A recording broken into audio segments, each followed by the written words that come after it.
Everything's fine. Good. And look, what we'd like to do before we take the break is we want to invite Megan up, your daughter. And I did tell a little bit before lunch how she decided overnight that she was going to write a book, and she put this book together in 3 months. Okay, and is it 2 months? Yes. It's good. I'll get it right, okay? But the point I want to make here is that, you know, it's okay for Des and them to write a book, or myself, or Sia, but when you see a 13-year-old decide to do something, and believe me, this is a good book, on reading through it and doing a couple little, editings and stuff, I couldn't wait. It took me, with my busy schedule, it took me 4 days. And I would wake up in the middle of the night and I would read through it.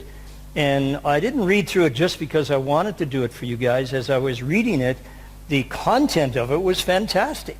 And I would forget that it was coming from her. And so it hopefully her message will inspire you in something that you want to do, because a lot of times that's what we need. We need that inspiration and that one little light that comes on that says, by gosh, I can do it. Okay? So let's give Megan a round of applause, and she's going to give a little speech. She's going to talk to you. Okay? Thank you. Now, I've been watching you guys, and you're not giving your 100%, guys. All I'm asking is I'm going to talk for 10 minutes, and all I want to make you a deal. I'm going to give you 100%, but then you need to give me 100%. Is that good? Who'll do that? Okay, there you go. Three of you guys. Guys, I'm talking for 10 minutes. Come on, I'm 13. Give me a chance. 100% is all I'm asking for 10 minutes. Who's going to give me 100%? Yes, that's better. You should be getting a better shot than that. Okay. Now, how many of you can remember your school days? So the rest of you didn't go to school. Anyway, and who of you can remember embarrassing moments at school? Now, if I could take you back to my grade 5 here, you'd sitting next to me experiencing something that would maybe change your life forever. Now, I was sitting at the back of the class, and it was a rainy day. Clouds were dark, and every now and then there'd be this crash of thunder. And I'd sit straight up again. Now, we had this short, chubby teacher. She had orange curly hair and a big fat flower in it. She had a red dress with white shoes and an old-fashioned scarf. She had this round glasses, and she had a stick in her hand, and she'd point at you and say, "What do you want to be when you grow up?" And the child would say what they want to be, and she'd go, "Huh." Go to the next person. Say, "What do you want to be when you grow up?" Huh. And as she got closer to me, my heart was beating faster and faster, because my dream is to become a model. But not any model, Miss Universe. So eventually she took the stick and pointed at me and said, "Megan, when you grow up, what do you want to be?" And nobody wants to lie to a strict teacher, right? So I looked at her and I said, "Ma'am, when I grow up, I want to be a model, but not any model, Miss Universe." And at that moment, the whole class burst out laughing. Before school, after school, and in breaks, children would tease me. They'd call me names, or they'd be like, "Out of the way, everybody, here comes Miss Universe." I didn't have any friends. I was sitting alone at playgrounds because my friends felt too ashamed to be my friends. So that holiday, we went to a holiday resort. And I saw this huge, big, colorful poster that said beauty contest.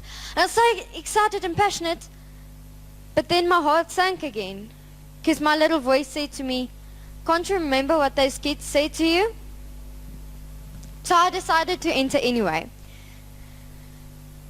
After hours of practice with my mom and my sister, it was finally time for makeup.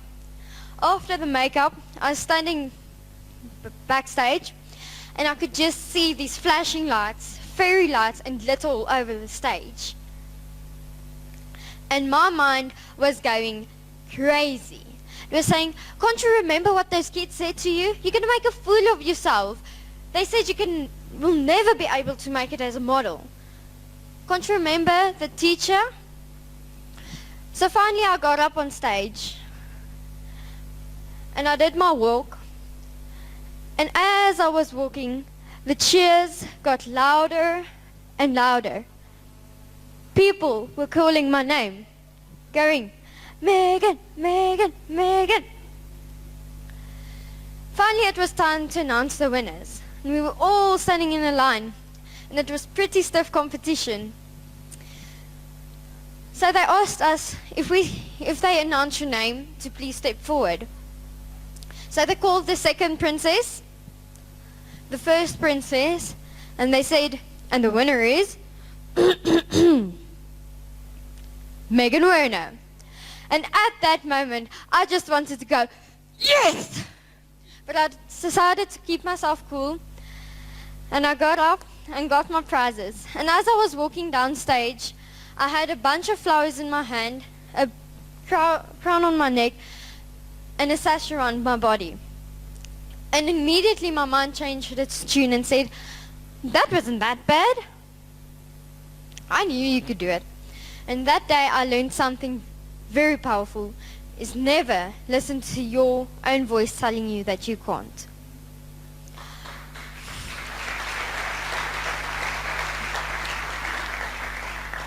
So because I won this beauty contest, I was more confident of myself. And I heard that Melinda Bam was having a model event. How many of you know who Melinda Bam is? Okay, well, Melinda Bam is the Miss South Africa of 2011. So Melinda Bam taught me this very powerful thing, and that's this. How many of you know what a comfort zone is? Okay. A comfort zone is everything you're used to doing or comfortable doing with.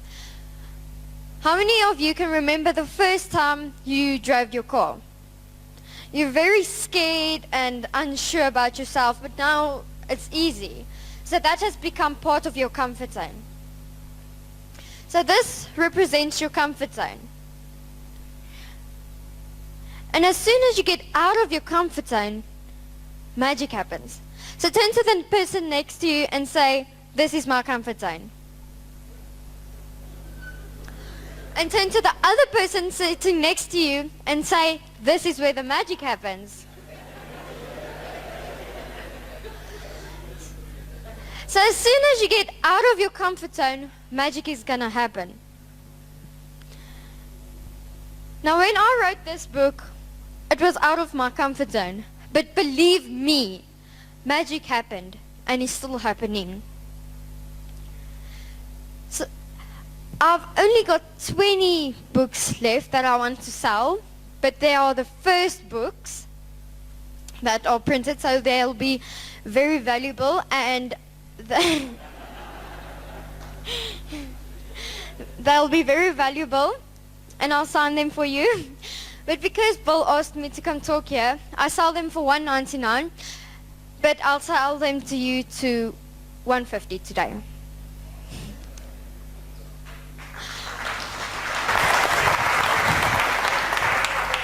So if you're looking for me, I'm at the side of the room. Yeah.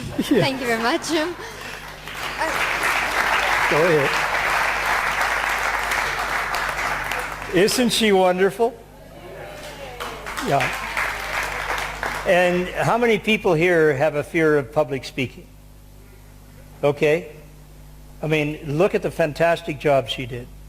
But I'll tell you what, she practiced and practiced and practiced and practiced. You know, and she was on a talk program here back a week or so ago, and sometimes media people aren't the kindest people in the world. And they hit her with a couple of things. And look, they hit her with some stuff that maybe John DeMartini or myself might have trouble handling. And you know what she did? She went home, and they thought of every question a media person could ever ask her, and she practiced for an entire weekend, okay, on how you handle stuff. That's handling objections. You know, the objection handling guide? It's the same thing. And I'm so thrilled, you know, that we have young people like this. And when you read her book, it's fun because she'll say, you know, something I've learned about in life, as if she's been here 70 years. And in my opinion, she has been here for 70 years. Wisdom is not always in the number of years you're on earth. Okay? Let's give her another big round of applause. What a wonderful, wonderful job. Okay? And what a wonderful family. She has an older sister, Cindy. Okay? And a mom and dad that has just devoted their lives to their children. And they do some neat things. Maybe tell them what you do sometimes when you just take a day and you drive around and you help people out, okay? What do you want? When you go out and you give away money to people. Oh. This is Normally we get about 2,000 or 3,000 rand from the ATM, and then we just drive around and see, okay, well, this guy really needs something. So we go up to him and go give him money. And the reaction we get, they look at the money and ask, is this real? We had one guy, we gave him 100 rand. He had tear clothes and everything. And we gave him the 100 rand and he just took it and he threw it away. And we're like, what? And he said, that's fake. No person will give me 100 rand. No, that's real. So he dug it up and went to the shops. I don't know what he bought with it. That's his case. And as a family, they take and they see people that are struggling, and it's part of their tithing, and they go find people. And the beauty of it for them, and reading in the book is so fantastic, is they said every time they give, what they get back in feeling you could never buy. And you know, sometimes I think we just hold that hand too tight. And they've got a beautiful family. And it's a pleasure for me to be part of your family, okay? And I've been out to their place several times. And let me say this, that as somebody that coaches or consults, is that in a way I shouldn't even charge for it. Because whenever you're helping somebody else, they teach you things. Okay? And it's never that the guru or somebody has got all that knowledge. And I'm always a little embarrassed because I never ask people to come in here and talk about what I've helped with. But it's up to those individuals. And I'm just so proud of you guys as a family. And I've told her definitely bring some of your books. And gosh, if she can make a few sales here, fantastic. And you guys, did you bring a few of your books as well? That's great. And what we're finding out is that Megan is outselling Mom and Dad 4-1. Give her a round of applause, okay? Good. Can I just say to always remember these two things. Never listen to negative people and your own voice telling you that you can't, and always get out of your comfort zone. Thank you, guys. Beautiful. Okay. Great, man. Thanks. Now listen, we're going to take a break for about 20 minutes. Okay, it's 25 after now, or is it 20? Yeah. So let's be back here, say, around 1:45. Okay, thank you very much. Thanks, Megan. Good. She's good.